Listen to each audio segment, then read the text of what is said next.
नमस्कार, महाराष्ट्रलाईव्ह.in मध्ये आपल्या सर्वांचं स्वागत. चर्चा तर होणारच. या सदराखाली आपण छत्रपती संभाजीनगर महानगरपालिका निवडणुकीतील वेगवेगळ्या विषय चर्चेला आले, त्याविषयी आपण चर्चा करणार आहोत. विशेष म्हणजे यावेळेस नगरसेवकांची निवड करताना वार्ड निहाय न करता प्रभाग निहाय ही रचना करण्यात आली होती. त्यामध्ये या निवडणुकीत तब्बल 974 उमेदवारांनी आपली उमेदवारी अर्ज दाखल केलं होतं. विशेष म्हणजे डिपॉझिट जप्त होणाऱ्यांमध्ये नेहमी आपण ऐकायचो की अपक्षांचीच डिपॉझिट जप्त व्हायचे, परंतु यावेळेस प्रस्थापित पक्षांच्या उमेदवारांचे डिपॉझिट म्हणजेच अनामत रक्कम जप्त होण्याचे प्रमाण सगळ्यात जास्त आहे. तर आपण बघूया कोणकोणत्या पक्षाने किती उमेदवार उभे केले होते आणि कोणाचे किती डिपॉझिट जप्त झाले. यावेळेस राष्ट्रवादी काँग्रेस अजित पवार गट यांनी 78 उमेदवार निवडणूक रिंगणात उतरवले होते. त्यापैकी 74 लोकांचे म्हणजे उमेदवारांचे डिपॉझिट अमानत रक्कम ही जप्त झाली. राष्ट्रवादी काँग्रेस शरद पवार गटाने 22 उमेदवार उभे केले होते. त्यापैकी 20 उमेदवारांचे डिपॉझिट जप्त झाले. त्या पाठोपाठ काँग्रेस हा देशातील मोठा पक्ष म्हणून ओळखला जातो. त्यांनी 71 उमेदवार उभे केले होते. त्यापैकी 56 उमेदवारांचे डिपॉझिट जप्त झाले. वंचित बहुजन आघाडी यावेळेस त्यांनी मोठ्या प्रमाणावर त्यांनीही आपले उमेदवार उभे केले होते. त्यांनी 62 उमेदवार उभे केले होते. त्यापैकी 56 उमेदवारांचे डिपॉझिट जप्त. असंच मागील 30 ते 40 वर्षापासून जे सत्ता उपभोग घेत होती ती शिवसेना, नंतर त्याचे 2 गट झाले, एक उद्धव बाळासाहेब ठाकरे आणि दुसरे शिंदे गट. तर या दोघांनीही उमेदवारांनी आपले उमेदवार उभे केले होते.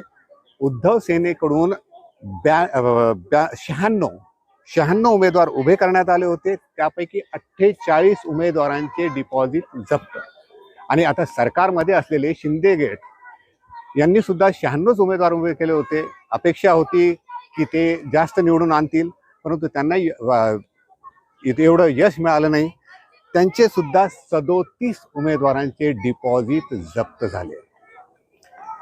MIM यावेळेस सगळ्यात महत्त्वाचं म्हणजे MIM या पक्षाला एवढं काही बहुमत नव्हतं. 25 उमेदवार मागच्या वेळेस त्यांचे निवडून आले होते. यावेळेस त्यांनी आपले उमेदवार वाढवले. त्यांनी 49 उमेदवार उभे केले होते. त्यापैकी त्यांच्याही 7 उमेदवारांचे डिपॉझिट जप्त झालं. आता तुम्ही म्हणाल भाजप बहुमतात आलेली आहे. हो, बहुमतात आली, नो डाऊट. त्यांनीही 92 उमेदवार उभे केले होते.